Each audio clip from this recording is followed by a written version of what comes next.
Hi everyone, this video is going to be an application, wear test, and review of Maybelline's newest foundation. This is their Super Stay Lumi-Matte Foundation, and I always put in the description box where you can find it for purchase. It is a very, very recent new release, so it's not super widely available at the typical retailers for Maybelline products.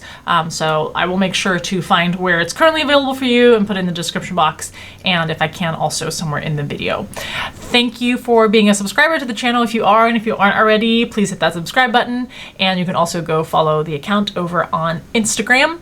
We've been doing a lot of drugstore products lately, so if you missed the last one, I will link it in the upper right hand corner for you. I think it was for e.l.f.'s new sparkling shimmering eyeshadow toppers, so I'll link that in the upper right hand corner for you to see too. So this foundation retails for around $16, at least at the places you can find it right now, but that price changes just depending on which retailer you're purchasing it from. It looks like there are around 24 shades available in what looks like a pretty decent selection of shades and a wide range. Maybelline says that the Lumi-Matte foundation delivers buildable coverage for up to 30 hours of wear.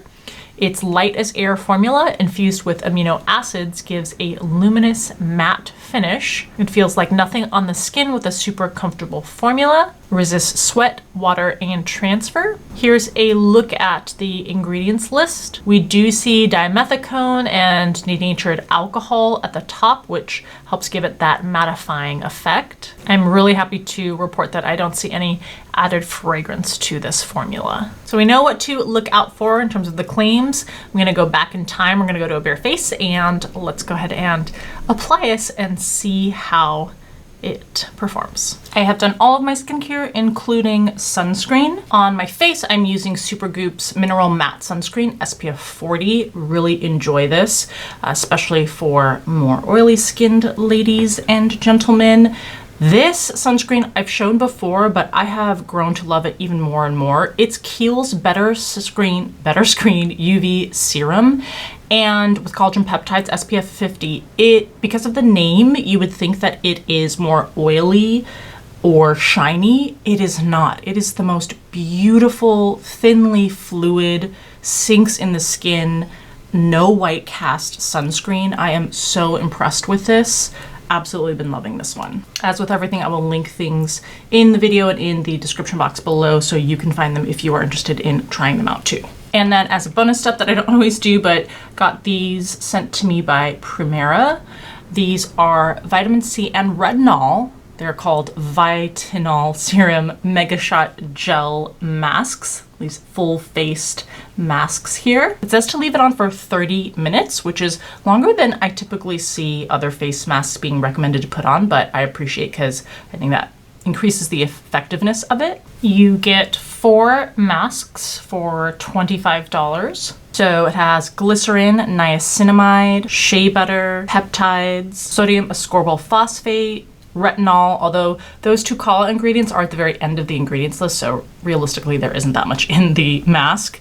The one negative is there is fragrance added to this. I really wish that that had been taken out of the product. These are made in Korea, and they do really leave your skin beautifully hydrated. My one criticism, again, is the fragrance. Let's go ahead and apply this. I think I'll apply it to half of my face so you can see the comparison in coverage. This is what the product looks like. The shade that I'm gonna apply is 129. I think this is dark for me, maybe better in the summertime, but the lighter shades that would have fit me were not available. So we're gonna do our best to make this work. I love the packaging. It is glass on the bottle. The pump dispenser is obviously plastic. It's this kind of like super light lilac color. At least on this initial side, I'll apply with my dinky flat-topped foundation brush.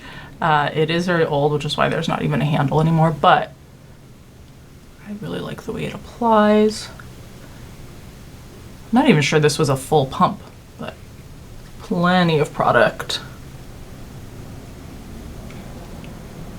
And it is clearly too dark for to be my exact match right now, but it's not super obvious, so I think this would work when I have a little bit of a tan, a little more sun exposure. Wow, I'm surprised how smoothly, easily, effortlessly that blended in to the skin. It looks so smooth. So just light coverage with an initial pump compared to my bare skin there. Now apply one more pump just to build up the coverage.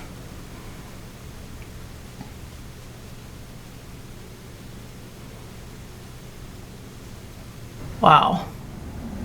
The other thing is that because it's called a Lumi, well, it is called Lumi-Matte, which in some senses is sort of contradictory, but I appreciate the finish a lot because it is not shiny or oily the way you might be afraid the term Lumi would suggest it leaves the skin. It's not at all. It's definitely not like a powdery, super overly matte looking finish, which I also appreciate because even though I typically have oily combo skin, I also have aging skin, as we all do, we're all aging, but that means that sometimes nowadays using the super mattifying finished foundations that I used to love when I was younger, now because of fine lines and aging, etc., tend to make the skin look more dry and older. So, wow, I am so impressed initially with how this goes on and how it looks. So again, kind of 2-ish layers on this side. You definitely see the difference. There is a little bit more coverage with additional product versus bare skin. I'm gonna go ahead, I'll do my whole face and we'll do close-ups to see the finish.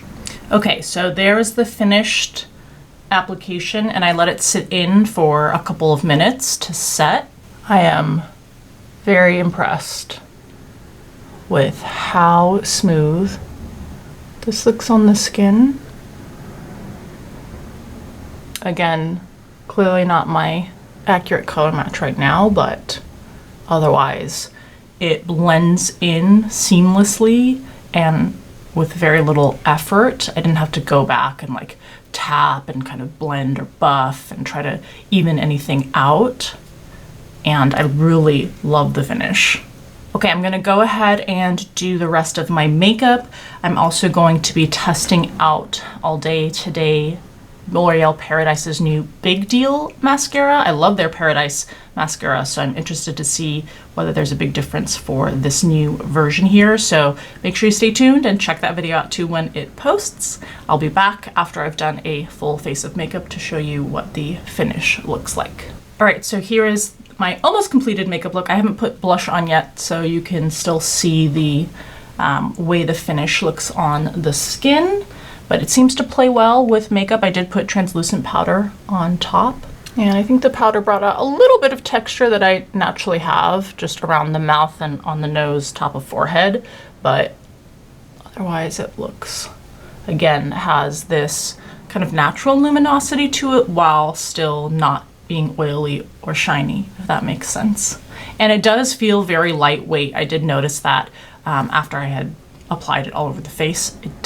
There's no heavy feeling or texture feeling on the skin. And normally I would show you what the finish looks like in natural sunlight, but it is so gloomy and overcast that there literally would not be a point. There is not enough sun that is peeking through today to show you the finish in natural light. So I will wear this throughout the day. I will check in with you after at least 8 hours, maybe more, and we'll see how this wears. Okay, checking in at the end of the day. I've done no touch-ups, no blotting, anything like that.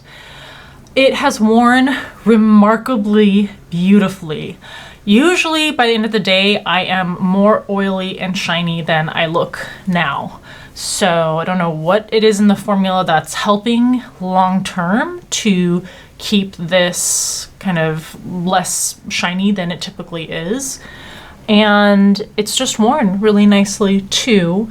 Like I said, after powdering, there was a little more noticeable texture, but I don't think that's from the foundation formula. I think that's from the powder makeup that I applied over. But here's a close-up look.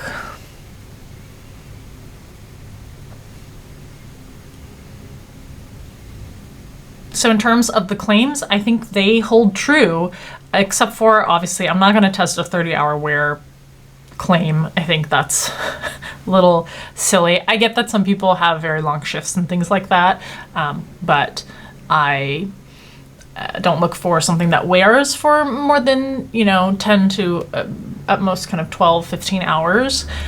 So at the end of a little more than 8 hours, it has worn beautifully, better than, I don't know, I can't really think of a different foundation in recent memory that wears this nicely for this long. Buildable coverage, I agree with that claim. We had lighter coverage in the first pass through and then more coverage on second application. The Light as Air formula, I completely agree with. I don't feel any sort of heaviness at all. Even sometimes when initially I think a product feels very lightweight, as the day goes on, it starts to kind of feel a little more grimy.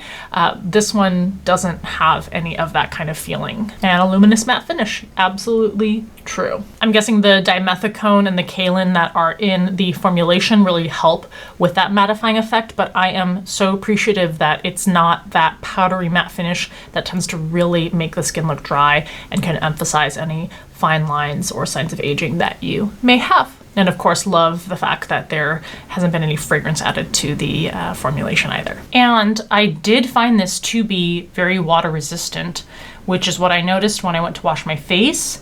When I just patted my face with water before applying the cleanser, the water beads up and the foundation was not streaking or really removing. It wasn't really until I applied the cleanser and foamed it that the foundation would start to come off. So it is very long wearing and it is going to be water resistant too. All right, so that's an absolute thumbs up for me for this foundation. I'm going to go and keep an eye out for this product in a lighter shade that would fit me better nowadays, because I think this is my new favorite foundation that I'm going to be testing out. Let me know if you happen to be testing this or using this, what you think.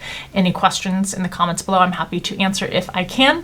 Thank you as always for taking the time to watch. I hope this was helpful, and I'll see you in the next video.